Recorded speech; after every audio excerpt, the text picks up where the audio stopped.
Добар ден, почитувани гледачи. Добре дојдовте во уште едно издание на емисијата Прашалник. Официјално со оваа прва емисија од четвртата сезона го започнуваме новата четврта сезона на овој успешен проект на ТВМ телевизија.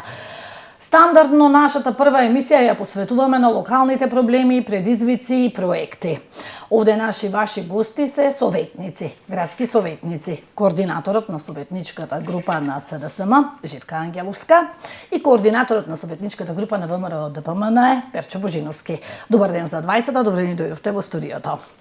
Благодариме на честа што ни укажавме да бидеме ваши гости. Одлично. Ви благодариме за поканата.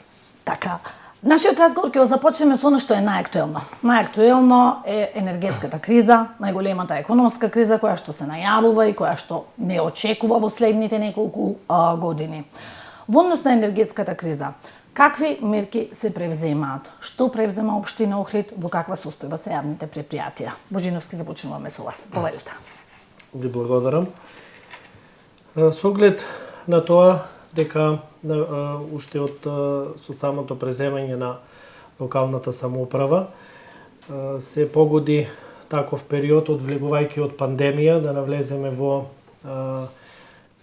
една криза, па друга криза, од здравствена во економска, и можеме да кажеме дека таа економска криза и веќе енергетска прерасна и во финансиска и во социјална криза, која што најповеќе ја чувствуваат граѓаните.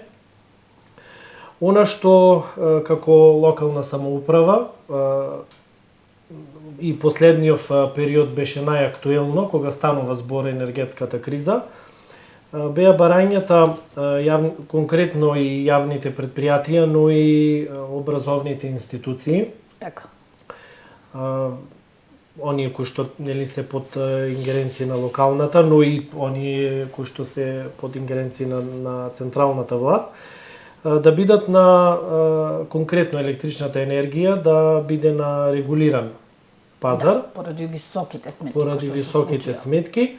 Тоа не значи дека тоа ќе биде решение и дека целосно ќе се реши проблемот. Пак ќе се чувствува ударот, претпоставувам. Но барем кога тој удар е најголем и најповеќе се засегнати јавните предпријатија, да може да се стабилизира и барем оние основни трошоци, средствата кои што се за исплаќање на електрична енергија и плата, и оние основните потреби на граѓаните да може да се исплатат. Тука се разбира се и мерките кои што треба да ги спроведуваат јавните предпријатија, а тоа е нели штедење на електричната енергија, колку што може повеќе, исклучување на дополнителни грејалки кои што се употребуваат, свесни сме во сите. Сега почнувајќи ево веќе и на грејната сезона која што ќе почне, и секако она мерка која што ја имаме како можност, а тоа е субвенционирање на јавните предпријатија преку посебна ставка која што е од Советот на општина Охрид. Конкретно на последната седница изгласавме 2 милиони денари субвенции за јавното предпријатие Водовод на заедничка со заедничко сложување на сите советници, затоа што сепак нормално тука треба да им се излезе пресрет на граѓаните. Така. Ангеловска, сметате дека ли овие мерки ќе бидат доволни за справување со кризата? Па видите, само што се отпочна да се надминува економската исцрпеност предизвикана од пандемијата, не задеси уште едно зло, би рекла, глобалната економска и енергетска криза. Предходната локална власт преземаше активности за надминување или барем намалување на негативните последици кои што ги предизвика пандемијата.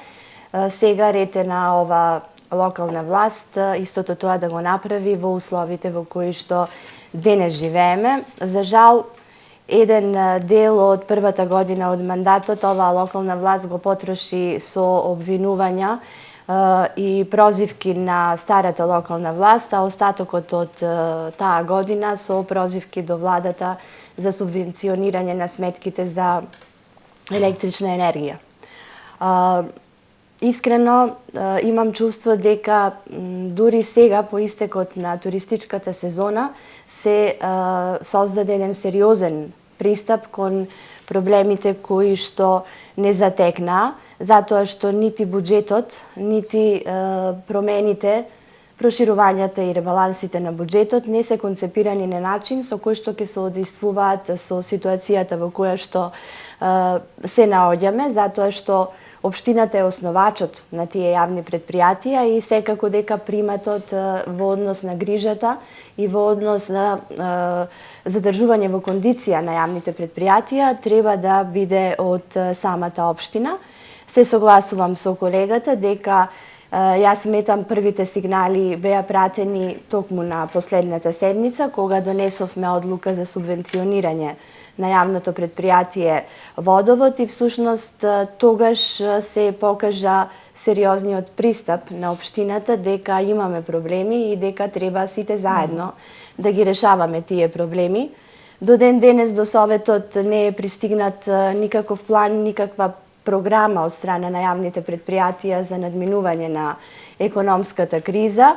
Кога зборувам план, пред се, значи тука треба да има конкретни мерки, пред се за прераспоредување на финансиските средства од помалку важни до ставки кои што се понеопходни за надминување на состојбата, по економично работење и секако по рационално искористување на работната сила во јавните предпријатија. Не можеме да кажеме дека се изненадивме каква е ситуацијата во јавните предпријатија и сосема очекувано беше дека ова енергетска и економска криза најмногу ќе ги погоди токму јавните предпријатија, кои што се со децени во тешка финансиска состојба.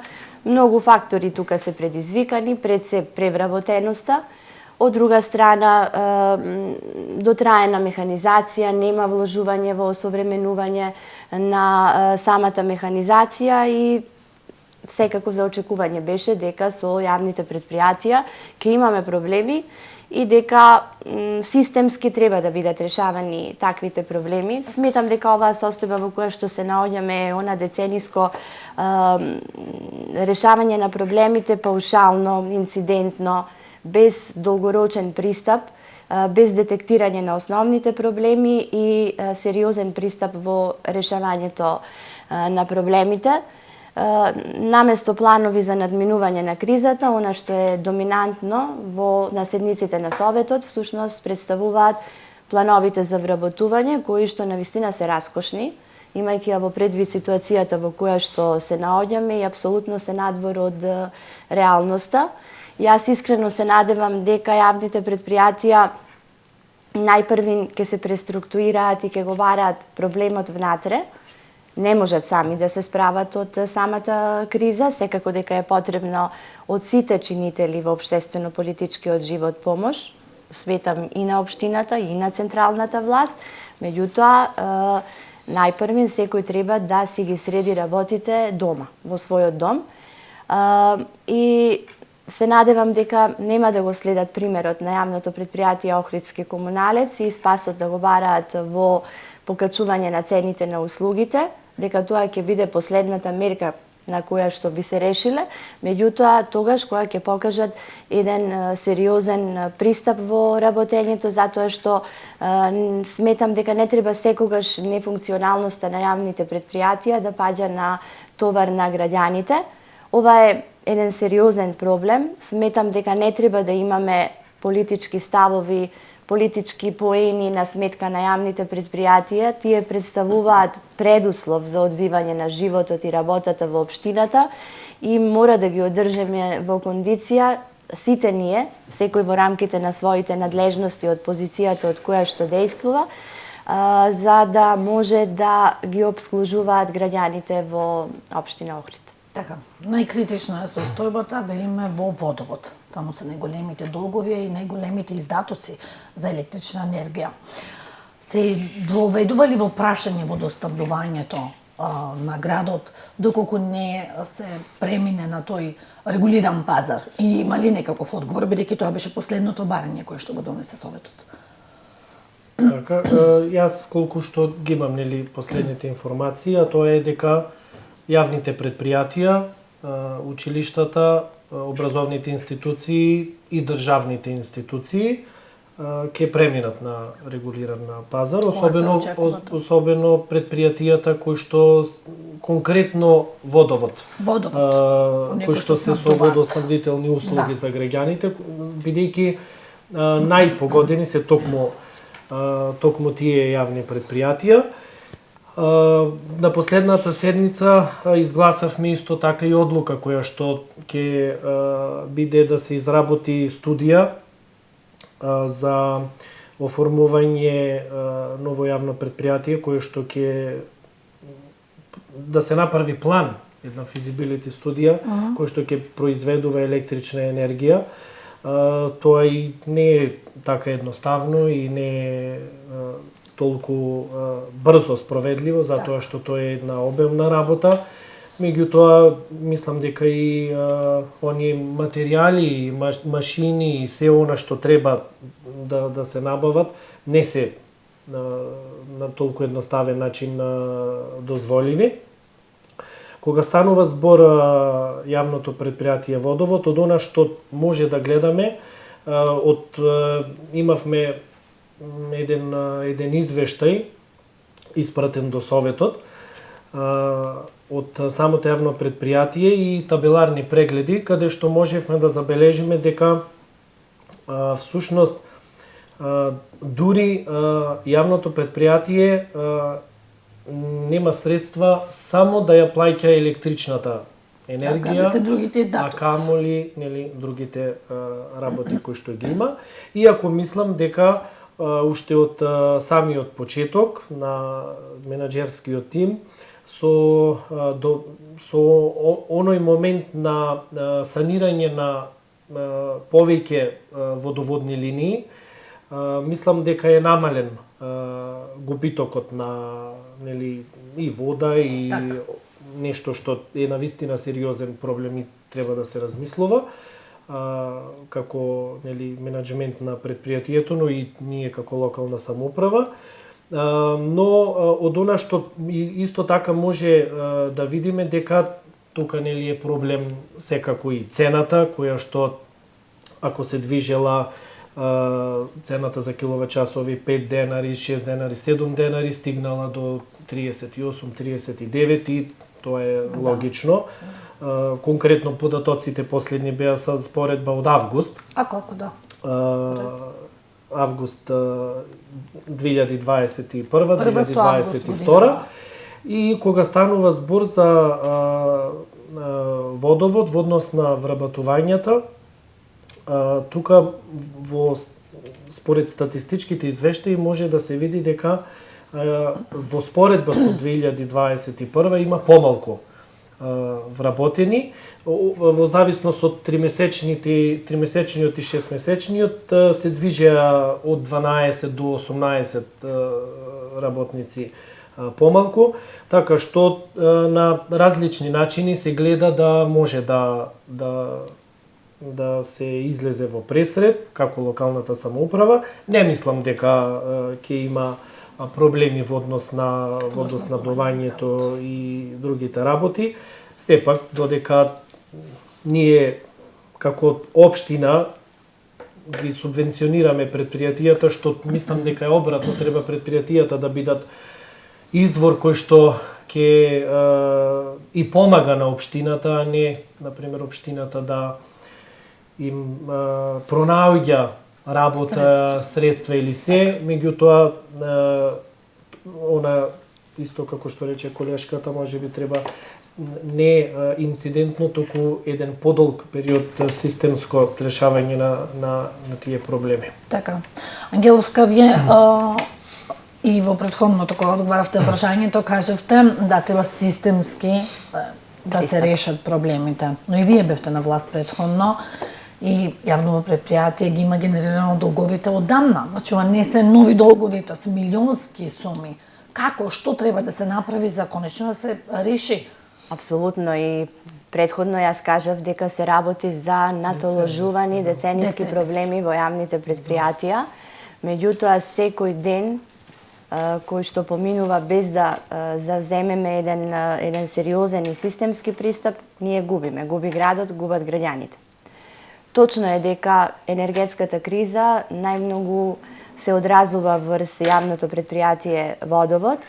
Да не се повторувам, значи едногласно беше донесена иницијативата да ова јавно предпријатие да биде вклучено во регулираниот пазар на електрична енергија, меѓутоа верувајте, тоа е една времена мерка и тоа да се случи, а верувам дека ќе се случи.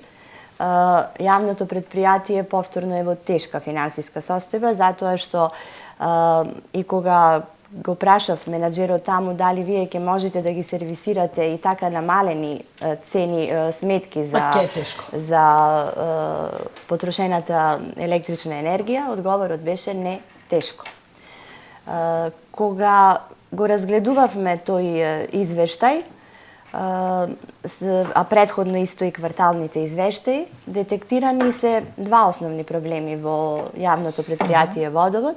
Едниот е секако високите сметки за електрична енергија и вториот, кој што апсолутно не е помалку важен, е големата загуба на вода. Значи, повторно, не викам дека сега дојде новиот директор па се случи загубата на вода, него ова е повторно еден проблем кој што се провлекува. Според податокот кој што ни го дадоа менаџерскиот тим таму, загубата на вода изнесува 70%. Јас сметам, кога веќе го дали од менаџерскиот тим, го сметам како официјален податок и да направиме една проста математика, ако половина од тој процент се фактурира, тогаш и финансиската состојба во предпријатието ќе биде подобра, меѓутоа и потрошувачката на електрична енергија ќе биде намалена. Оваа загуба на вода се должи не само на дивите приклучоци, кои што секако ги има, па некогаш и во одредени реони во градот, токму и поради тие диви приклучоци е намален притисокот на вода, нема вода. Меѓутоа, тука се и дефектите, кои што често се случуваат. На одредени локации имаме и азбесни цевки се уште, кои што нели го намалуваат и квалитетот на водата. И јас исто така би го потенцирала и масовниот урбанизам. Така. Во 2006 година, тогашниот совет, имам информација дека донела одлука, исто како што дава Евена согласност за приклучок на електрична енергија, така и Водовод да дава согласност за приклучок во водоводната линија пред секое добивање на одобрение за градба. Не сум информирана дали и како се почитува оваа одлука или дали можда само формално се потпишуваат тие согласности. Токму тие се системски, паушални, инцидентни проблеми на кои што ние не обрнуваме внимание и ги решаваме во моментот колку да се решат, а пандемијата и сега оваа криза ни покажа сите наши слабости дојде на израз. И ни покажа и колку сме силни, но и колку сме радливи. Како што кажа и колегата, сметам дека треба веднаш да се отпочне со детектирање на проблемите. Јасно ми е дека нема да вроди ако денес почнеме дека утре ќе имаме плод. Дека е потребно време, дека се потребни сигурно и инвестиции, дека е потребен ангажман, па дури и стручни лица кои што нели ќе ја завршат таа работа, меѓутоа од некаде треба да се почне. Градоначалникот на една од седниците исто така го детектира овој проблем како еден од основните проблеми и ме радува дека кажа ќе го решава со позитивни европски практики. Во случајот го потенцира соработката со Виена, па дека и заедно, ето можда како обид, да се преземе таа практика и тука. Се додека не го направиме тоа, колку регулираниот пазар апсолутно не представува спас за јавното предпријатие. Во таа насока јас и на претходната седница побарав информација од јавното предпријатие, да ни даде колку се произведува вода, колку е таа вода се троши и колку е потрошена електрична енергија, меѓутоа по зони. Постојат 3 зони, да ни представува и како една подлога да видиме каде е најтешка ситуацијата, каде треба да се прави примат во нашето постапување, меѓутоа и да видиме дали ние домаќински менаџираме и со изворите на вода. Она што беше позитивно кај јавното предпријатие Водовод, тие ја имаа сватено ситуацијата во која што се наоѓа и е единствено јавно предпријатие кое што донесе план за вработување реален во рамките на ситуацијата во која што се наоѓа предпријатието. Така. Доста беше за енергетската криза, преактуелна е, сите сме обседнати со неа, доволно кажавме. Според мене една многу важна тема е УНЕСКО. Препораките на УНЕСКО, одминува времето, што конкретно се превзема? Преземаме ли нешто за Охрид, да не се најде на листата загрозени подрачја? Божиновски? Темата УНЕСКО, тема која што кога и да се актуализира нон-стоп, ќе има што да се кажува, бидејќи Охрид зацртал да биде на листата на УНЕСКО нели во тоа заштитено подрачје и треба сите заеднички да ги собереме сите можности, сите активности и тоа и понатаму да продолжи да биде така. Кога станува збор за препораките кои што нели на неколку пати ни ги упати УНЕСКО и во извештаите, факт е дека дел има централната, така, дел има за нашите, она што локалната е на власт, општината и моето мислење е дека само со заедничка соработка, а тоа на неколку пати се докажа од самиот почеток на мандатот на градоначалникот Пецаков, со средбите со Министерката за култура, на заедничко решавање на сите тие проблеми, Министерот за животна средина, донесувањето на планот за управување 2020-2029, така мислам дека беше. И тоа не значи дека тука треба да се застане, да се донесе планот за крайбрежјето, за да може да веќе следната туристичка сезона да може плажите да функционираат онака како уредени по препораките како што треба, да не ги имаме оние забелешки од туристите, било домашни, било странски. Секако да се веќе се е забрзан процесот на решавање на бесправно изградените објекти кои што нели се кој што беше детектиран.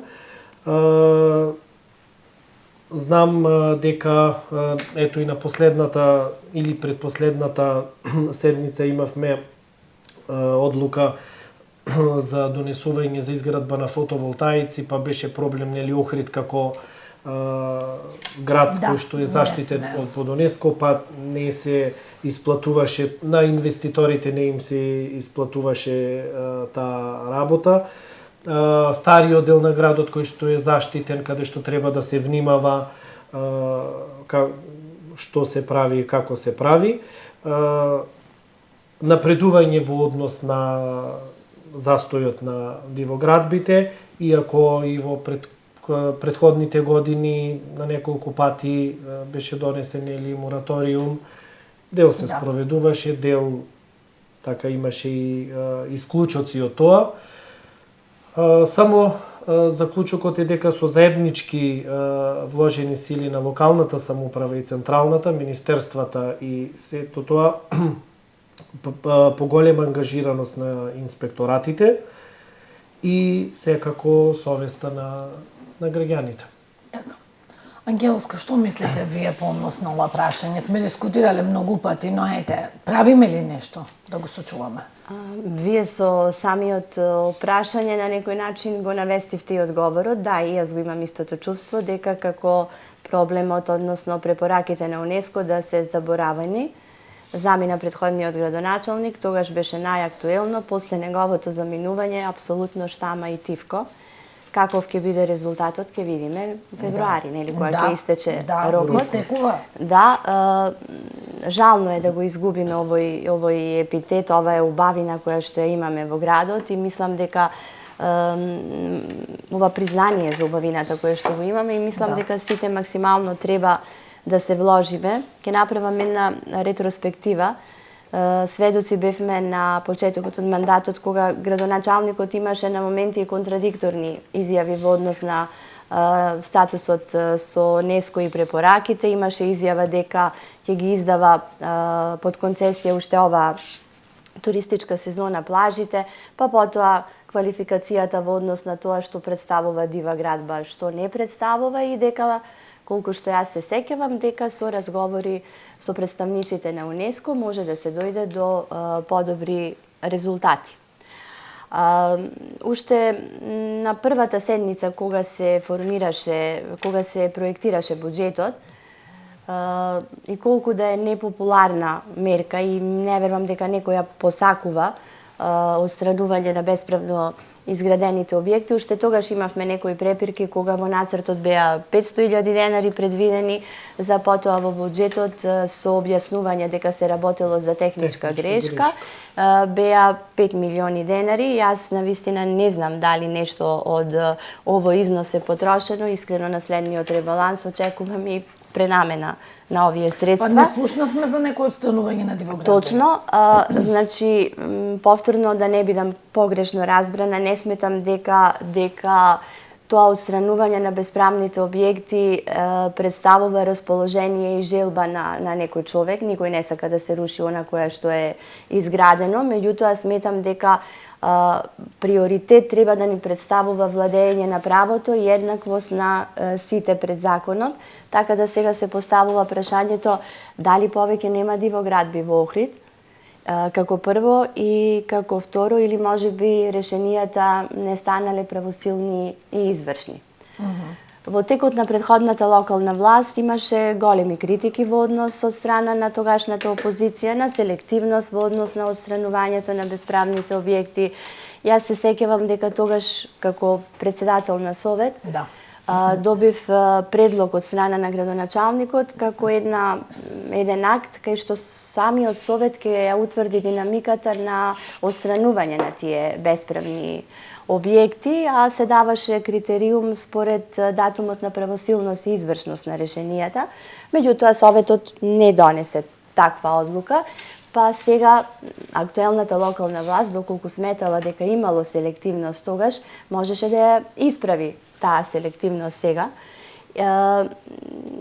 Во однос на другите мерки, тоа не представува само отстранување на бесправно изградените објекти. Сигурно колегата и повеќе запознаен затоа што е нели од страна на позицијата во моментот. Јас верувам дека во тој склоп на други активности, значи се прават старото градско подрачје и сето она не беше една препорака. Беа голем број препораки извршени. Беа многу препораки и се согласувам дека само со заедничко делување може да се дојде до одреден резултат. Впрочем, таков беше и планот за управување со културно и историско наследство и акциониот план, кога надлежностите беа поделени на градоначалниците, Охрид, Струга, Дебар, Министерството за култура, Управата за културно наследство, Управата за животна средина и сите заедно да дојдат до одредено решение.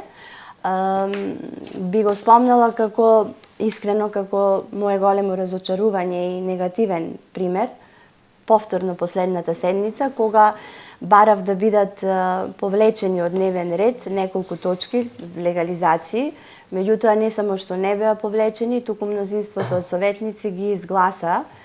Сметате дека нелегални објекти се легализираа? Се легализираа, меѓутоа, значи Видите, многу е неоправдано на некого да му го скратуваш правото и да не ги легализираш објектите кога законот му го дава тоа право. Советниците се во една апсолутно неблагодарна положба ставени, затоа што ја секогаш викам, за еден советник, верувајте, најтешка одлука се токму тие легализации. Посебно оние кои што се изградени на Република на земјиште од Република Македонија. Тука е апсолутно узурпација на некој начин. Да. Овие кои што се во руралните средини, каде што нема урбанистички планови, да, секако треба да бидат што побрзо легализирани и на луѓето да им се овозможи остварување на нивните права.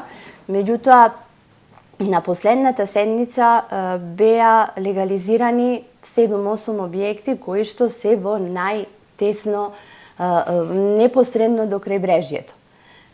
Дали е законски? Да, законски е, затоа што се надвор од 50 метри ширина од катастарската УНЕСКО 50 од катастарската парцела 1-1 Охридско езеро. Така. Таа е првата заштитена зона и приматот на УНЕСКО е крајбрежјето, националниот парк Старото јадро, меѓутоа приматот е крајбрежјето и верувајте, само ако се погледне во оној електронски систем во катастар, можеше да се види за какви објекти станува збор. Не се тие надвор се од 50 метри, меѓутоа се на 60, 65 метри, што јас апсолутно не гледам некоја разлика. Меѓутоа ги сваќам и советниците затоа што и председателот на советот кажа дека ако не постапиме вака, па ќе имаме инспекции, па дека не го почитуваме законот. Меѓутоа, што сме направиле ние сега? Која цел ќе има урбанистичкиот план за крајбрежјето, кој што доцни, не е изработен, меѓутоа можевме да се стрпиме барем крајбрежјето, да не се легализираат објектите, се додека не се донесе тој урбанистички план. Затоа што ако ние сега парцијално легализираме објекти во крајбрежјето, нема ни потреба да се носи тој урбанистички план. Од друга страна, законот ја дал обврската, последната одлука да ја носи советот.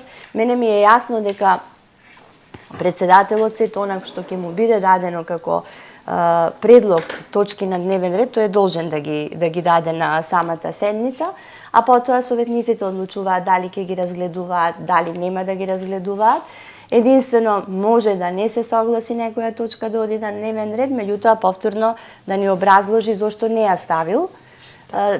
И претходно сме имале такви точки на дневен ред, меѓутоа кога ќе имате 90-100 легализации, па не може да бидат разгледани сите темелно и да може да се донесе одреден заклучок и правилна одлука. Значи, праксата е кога веќе има некој од советниците, значи, забележал нешто дека не е во ред, мислам дека е подобро да бидат повлечени како точки на дневен ред, па да се направи една дополнителна консултација, па со, нели тие ги спомнав управата за животна средина, па да се носи само од една причина да не дојдеме до ситуацијата во која што дојдовме претходната седница. Така. Сакате да одговорите? Само да надополнам во однос на тоа. Ќе се согласам, да, вистина дека најнеблагодарно и да речем, критичните точки се тие токму точките за бесправно изградени објекти. И да дополнувањето ќе во поглед на тоа да не се сватиме дека советниците нешто носат противзаконски, не е во согласно со законот.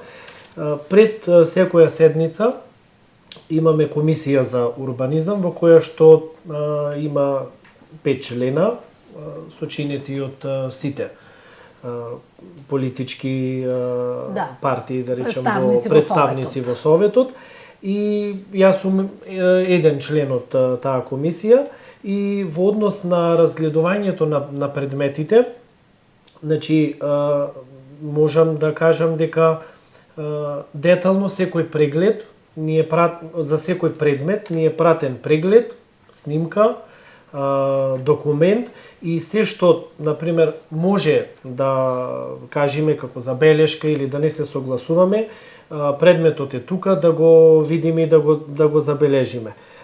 Мислам дека никој од вработените во администрацијата нема да си дозволи нешто да направи противзаконско. И впрочем ми беше кажано дека сите предмети кои што стигнале на совет ги добиле оние потребни законски решенија од пример Националниот парк Галичица, Министерството за животна средина и кога веќе биле комплетни ги исполнуваат сите законски услови, доаѓаат на совет. Така што имаше еден и предходно период каде што некои од одлуките се носе едногласно, некои сега не се носат едногласно од сите советници, но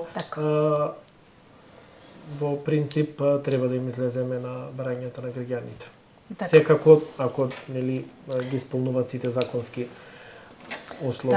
Само ако ми дозволите кратко да се не биде се негативно, кратко да се надополнам. Значи јас не мислев на незаконски одлуки. Апсолутно не, затоа што кога веќе дошле на совет тие ги поминале одобренија и целокупната документација. Меѓутоа, па од друга страна, зошто ги даваат на совет? Ако биле законски, тогаш нели едноставно ќе биле во сила. Веројатно, не сметам дека треба да има надлежно совето, затоа што меѓу нас нема ни архитекти, ни, не знам, градежни инженери, ни стручни лица и не знам колку сме ние компетентни, меѓутоа, кога веќе нас ни ја дале надлежноста, веројатно има некоја тежина во однос на одлучувањето.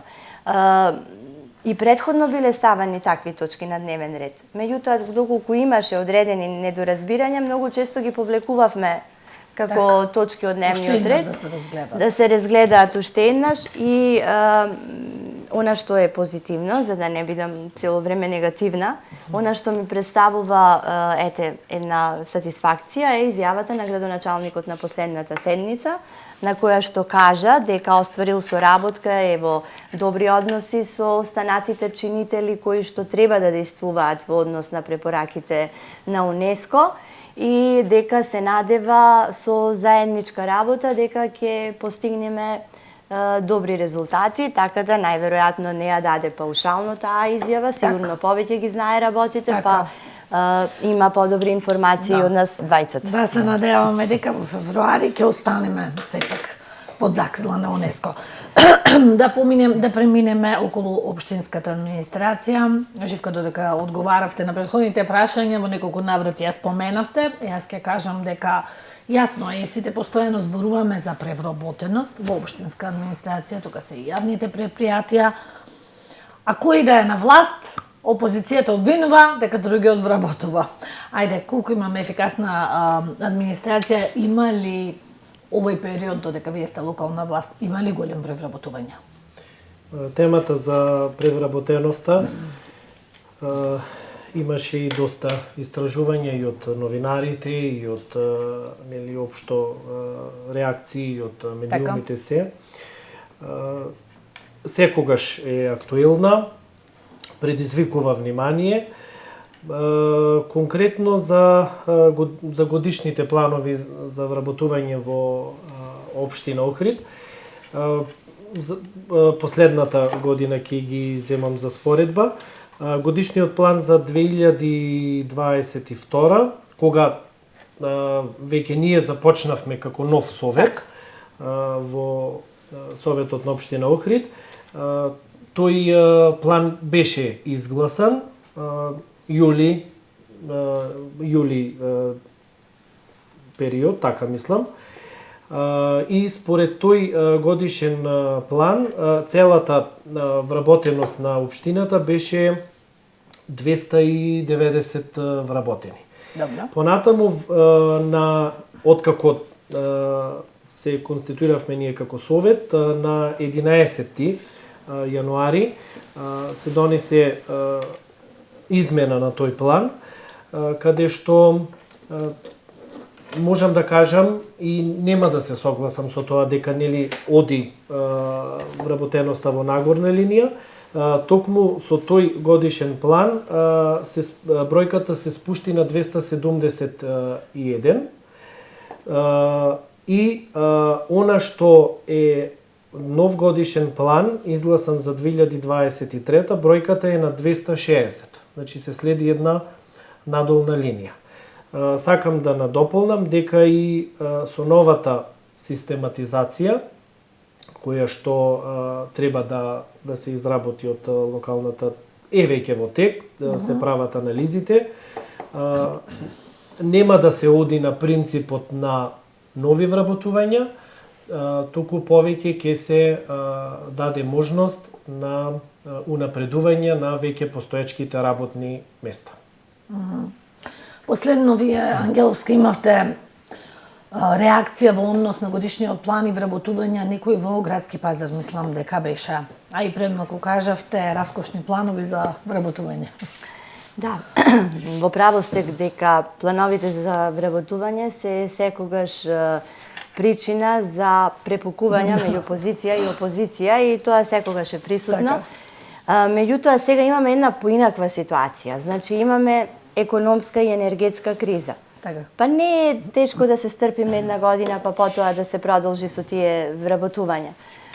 Од друга страна, факт е, неспорен, што сите го потврдуваме, дека имаме превработеност. За таа превработеност, значи, криви се апсолутно сите раководства предходно со децении наназад, секој во мозаикот си ставил, нели, по еден свој удел. Меѓутоа, го имаме и законот за задолжително заминување во пензија. Да. И сметам дека сега требаше да биде моментот кога ќе се искористи тој момент, барем на одредено ниво да се намали превработеноста. Да, имав реакција во однос на јавното предпријатие Градски пазар. Последен план за вработување беше. Таму имаме предвидени упразнување на 2 работни места по однос на пензија, вработувања 4, со објаснување зголемен обем на работа. А секоја седница слушаме, а и не мора да слушаме, доколку ги разгледаме финансиските извештаи со години наназад, факт е дека намалувањето на побарувачката на услуги во пазарот на тезги, значи е од година на година поголемо. Оваа година речи се и да немаја градежни активности кои што ги вршат по налог на општината. Кревко е јавното предпријатие Градски пазар. Еден човек повеќе значи негативност во финансиското работење. Ке ги спомнам Билјанини извори, колку да направиме една паралела и да дам основаност зошто ја дамам таа критика. Така. Имаме едно пензионирање, 14 нови вработувања.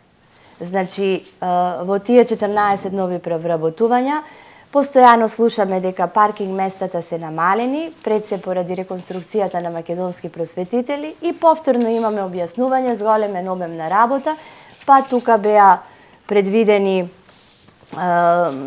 работници за на паркингот, контролори на паркирање, координатори на паркирање, а од друга страна па го знаеме фактот дека се работи за електронски систем. Потоа, да го земиме, нискоградба 5 пензионирање, 8 нови вработувања и да го земиме градски гробишта. Значи, предпријатие кое што само во еден квартал покажува загуба од 1.200.000 денари, во планот за вработување поради зголемен обем на работа бара да биде вработен технички директор. А врв е комуналец. Значи, во комуналец, од доаѓањето на директорот до сега, над 30 луѓе се ангажирани да доаѓаат на работа. Сега, која е оправданоста со нови вработувања, а останатите да бидат упатувани на привремен принуден одмор на 70%, и која е оправданоста да излезиме пред граѓаните и да им кажеме дека ние имаме енергетска и економска криза и мораме да ги зголемиме цените, меѓутоа имаме потреба и од примање на нови вработени.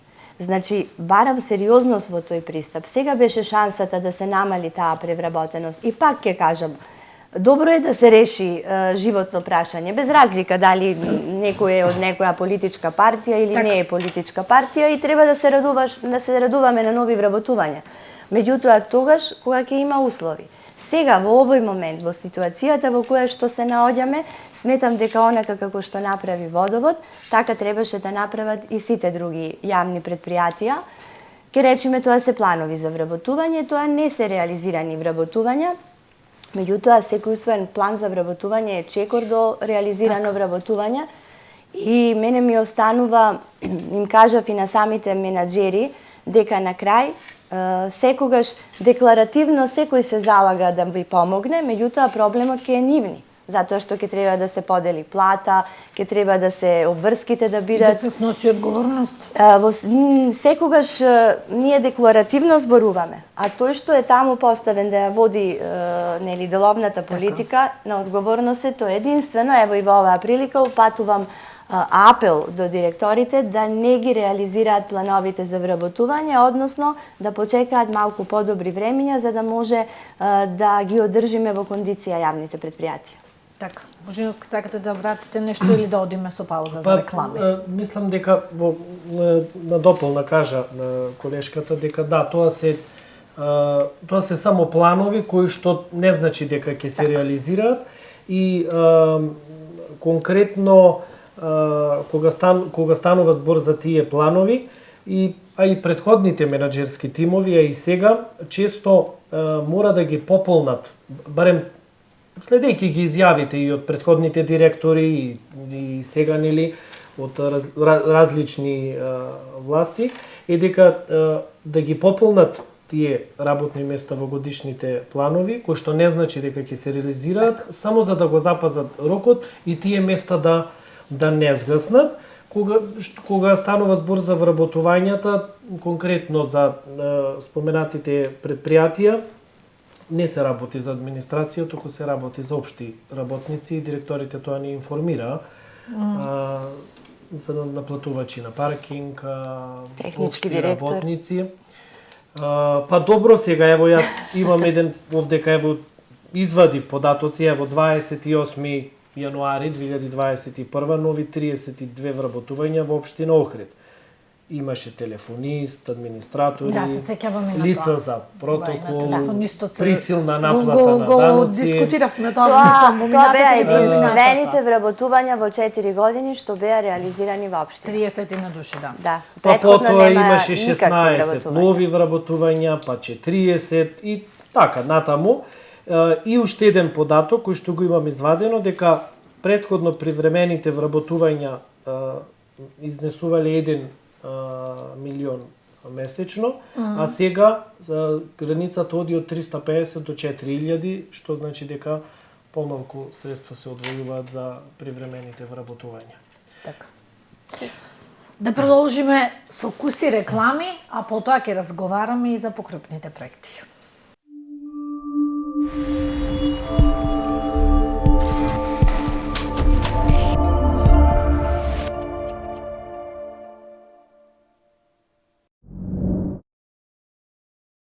Се враќаме по рекламите и продолжуваме сега со клучните, поголемите, покапиталните проекти кои што се очекуваат да се реализираат во општина Охрид.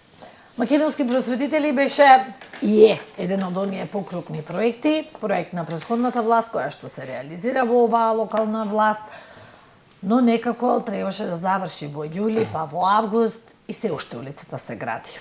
Божиновски, зошто толку доснат работите? Навистина имаше бурни реакции во јавноста, цела туристичка сезона, главната улица во изградба, па сега пак одсечена.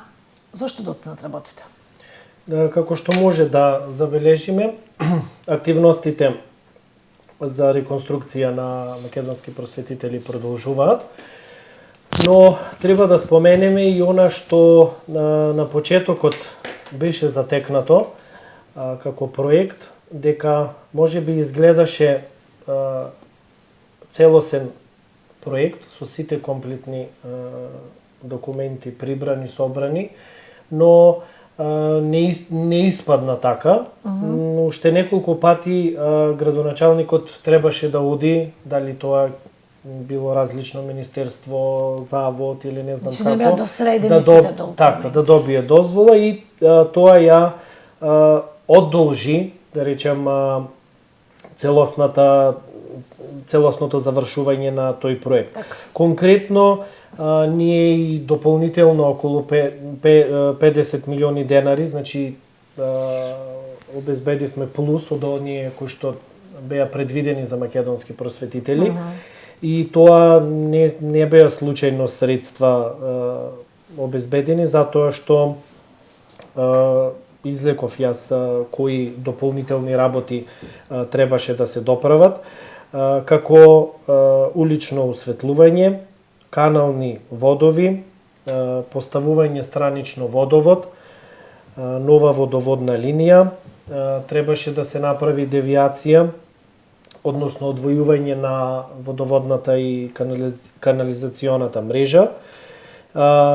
Имаше високонапонски кабли од Евана, каде што требаше да се изврши дислокација. Уште 80 метри од трасата не беа влезени во целосниот проект, односно потребна е нова траса, обврска на нови садници, бетонски плочи за тротоарите, долшнели, новите сливници, паркинзите. И иако имаше дополнителни вакви проблеми кои што требаше да се решат, не навлегувам во тоа дали можеби и не се виделе, не се нормално е кога нешто ќе се спроведе на терен, тогаш излегуваат и дополнителни работи. И конкретно последната забелешка беше од Светска банка во однос на дрворедот, односно на дрвата. Таа забелешка е решена од страна на средба со градоначалникот, каде што се прифатени тие дрва по нивна сугестија кои што треба да бидат поставени и оние работи кои што без разлика дали финансиската поддршка е од Светска банка, оние работи кои што се во согласност и треба да си ги заврши општината, ќе си ги заврши. Така. Ангелуска, вашата партија обвини за предолга реконструкција. Па видите, тоа обвинување беше во однос на крајниот рок кој што го кажа градоначалникот, затоа што тој кажа дека се ќе заврши на 1 јули и нормално кога ќе се пролонгира, опозицијата треба да и биде и задача таа да биде конструктивна и да прави конструктивен притисок за да може задачите и работите побрзо да се извршат. Сигурно одговорот подобро го знае колегата, зошто се испролонгирало сето тоа, меѓутоа навистина е непријатно да се вршат градежни работи сред туристичката сезона, а оние луѓе па кои што гравитираат, кои што живеат и работат во тој предел, навистина верувам дека апсолутно не им е лесно.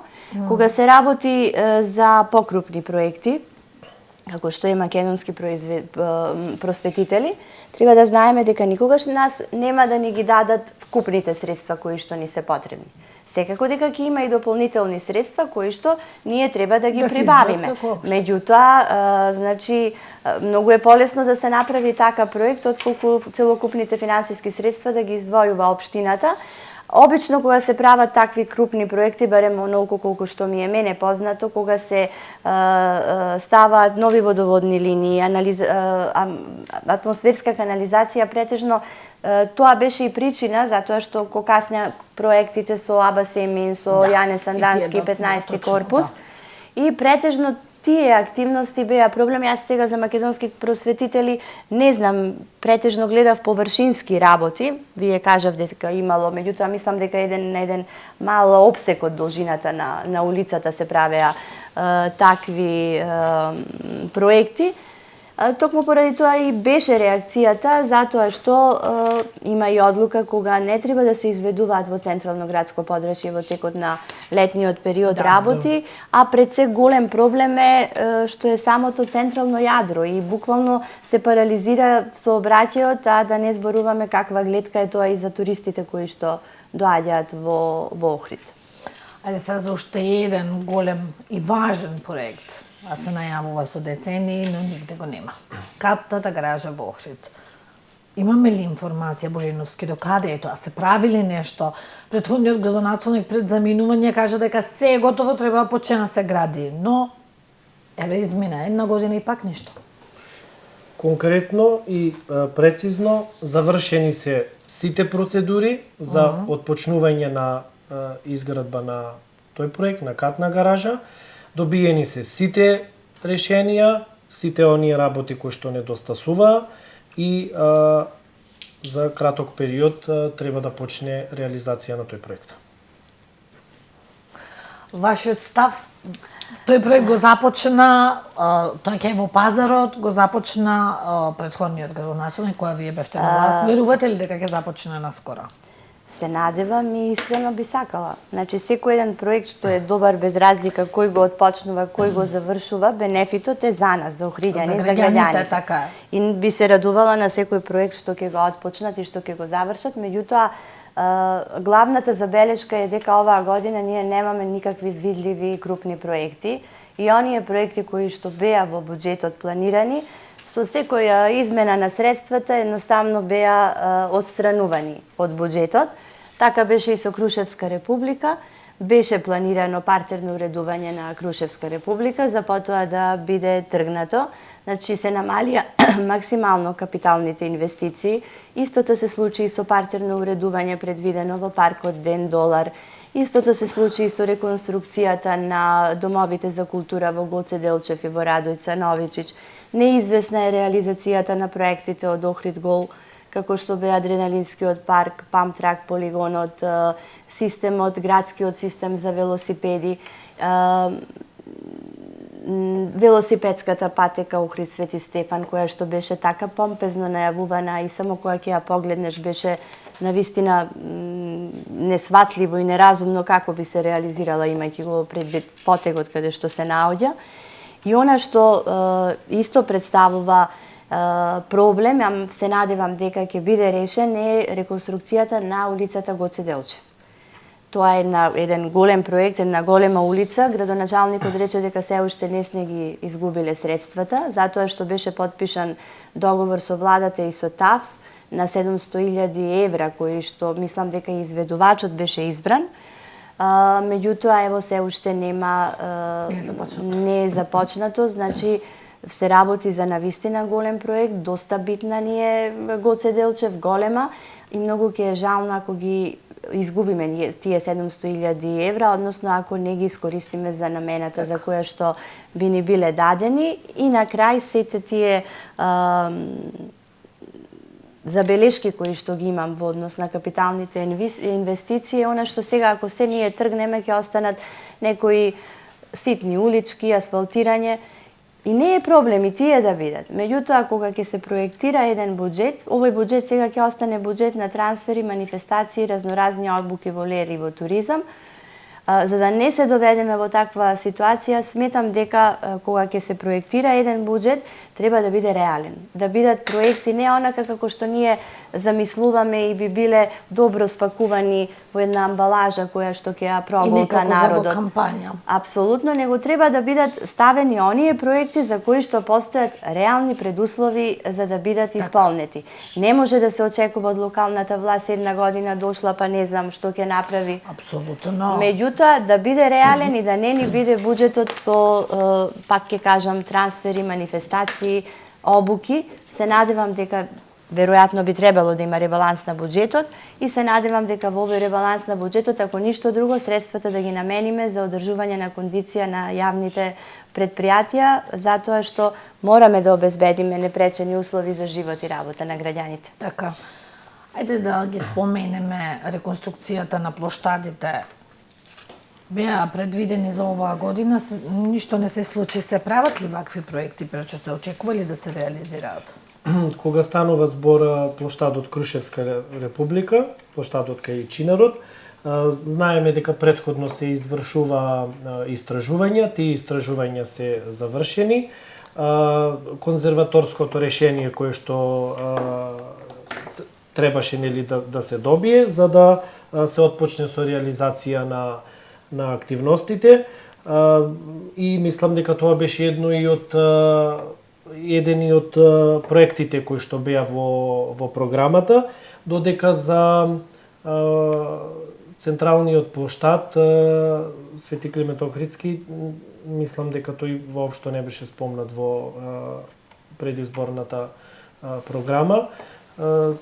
Се надеваме дека во вториот мандат на градоначалникот тогаш откако ќе го реализираме овај проект за Крушевска република, ќе биде и тоа. Во однос, само да надополнам на проектите кои што беа спомнати, средствата за ниту еден проект не се целосно скратени, кај некои има намалување, кај некои дополнување со цел, нели знаеме дека еден проект не може така да се изработи, дека треба доволно време, и сите оние проекти кои што локалната власт, новата локална власт, самоуправа ги наследи од претходната, граѓаните да бидат уверени дека ќе се реализираат, ниту еден нема да биде стопиран, и се надевам дека таа пракса и за која и да биде следна локална власт, тоа така треба да остане, затоа што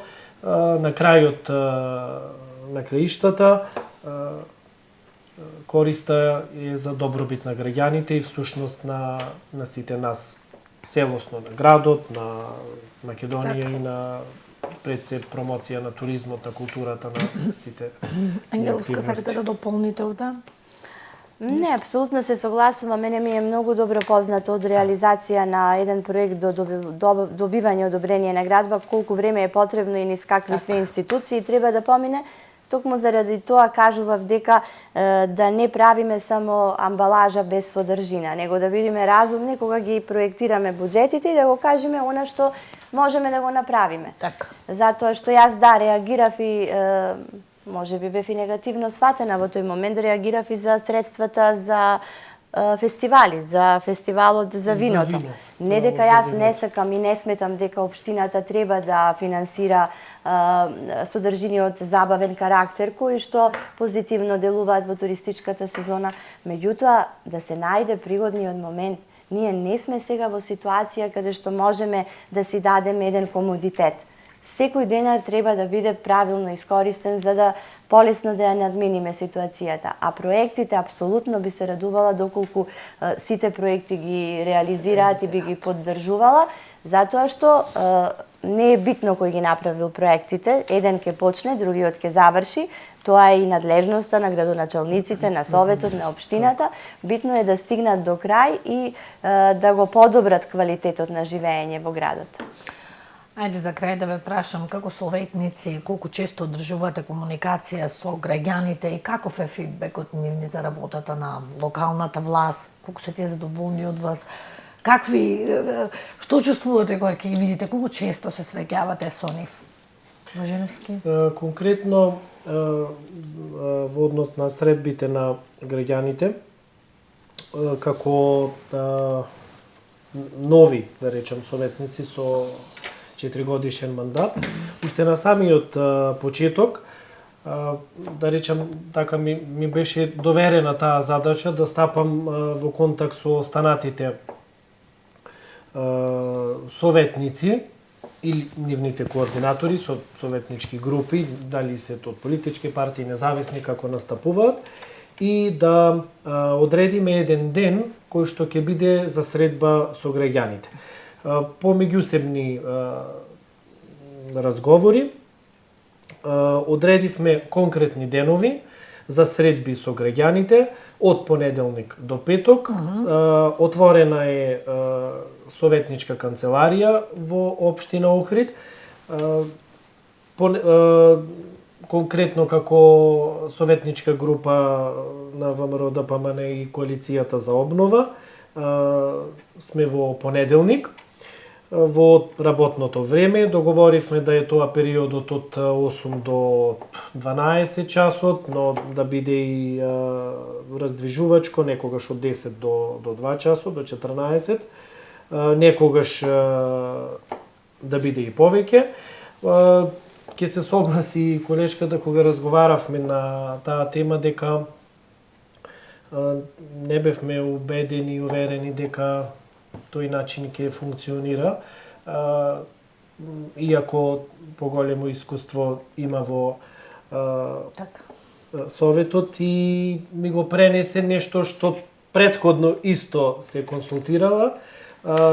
Обично навиката кај граѓаните повеќе Да пишат на по Facebook. приватен пат, Тука на пишуваат, различни ама линии, сто да дојдат но да ево кажат. јавно ги повикувам дека во општина Охрид има советничка канцеларија Еве, јас каде знам што без разлика Може да која и дојдат, да без кажат разлика свој која, проблем, да дадат било идеја. денот, ние сите 23 советници сме во служба на граѓаните и наша задача е обврска да им помогнеме во сите проблеми на кои што наидуваат. Така. Жижи, вие со подолго искуство е ова, Така. кажете од комуникацијата со граѓаните, каков е впечатокот? Па видите, не можеме да генерализираме. Некои веруваат, некои не веруваат. За жал, мораме да признаеме и двајцата дека постои апатија кај граѓаните во политичките партии воопшто. И дека И од нас новинарите исто. апсолутно и социјалните мрежи затоа што се на најако. Да. Многу полесно би се решила работата со директен разговор и да барем да се направи обид да се заврши работата. Во однос на искуството што го имав и предходно, имавме исто такви советнички денови, меѓутоа немаше бенефит, затоа што верувајте имаше денови кои никој нема да дојде. Луѓето исто така и не ги знаат надлежностите што е централна власт, што е од советот, многу често доаѓа за ситуации кои што ние воопшто не сме надлежни. Од страна на позицијата барав тие дежурства да не бидат по советнички групи, да бидат онака како што беа претходно, да бидат мешани, затоа што сметам дека ние треба да бидеме компактни и дека не е исто политиката на локално и на централно ниво, затоа што сметам дека на локално ниво треба заеднички ни се проблемите, на исти улици чекориме, децата ни одат во исти училишта и сметав дека треба да бидеме компактни и да бидеме како ние што сме од политички, имаме ние и од независни групи и да бидат така и мешани тие состави, да бидам искрена и тоа да се направеше, верувам дека нема да беше голем резултатот, затоа што ако вака дежураме, тогаш ние сите имаме политички партии, па ќе те најдат таму, не мора да дојдат во општина за да зборуваат. Јас сакав и сметам дека независните оние луѓе кои што немаат партиски став, тие да дојдат и да разговараат, каде што нема да му биде битно дали сум јас од СДСМ или Перчо од ВМРО ДПМН, туку приоритетот да биде на проблемот, меѓутоа, ете, веројатно ако имаме позитивни примери, затоа што за жал имаме многу негативни примери во однос на политиката, без разлика, значи каде и луѓето можеби се во право што ја создале и таа апатија, само со лично секој нели ако ја направи промената со самиот себе, само со лично искуство и лична пракса ќе докажеме дека ете ние не сме такви. Јас ви благодарам на двајцата. Имавме уште многу зацртани теми за кои што сакав да разговараме, но премногу сте елоквентни и да не бидеме досадни на нашите гледачи, да не се расплинуваме, ќе имаме прилика повторно ќе бидете гости. Ви благодарам уште еднаш што бевте дел од емисијата Прашалник. Ви благодариме. Почитувани гледачи, вам ви благодариме на вниманието. Се гледаме повторно во следната емисија. Довидување.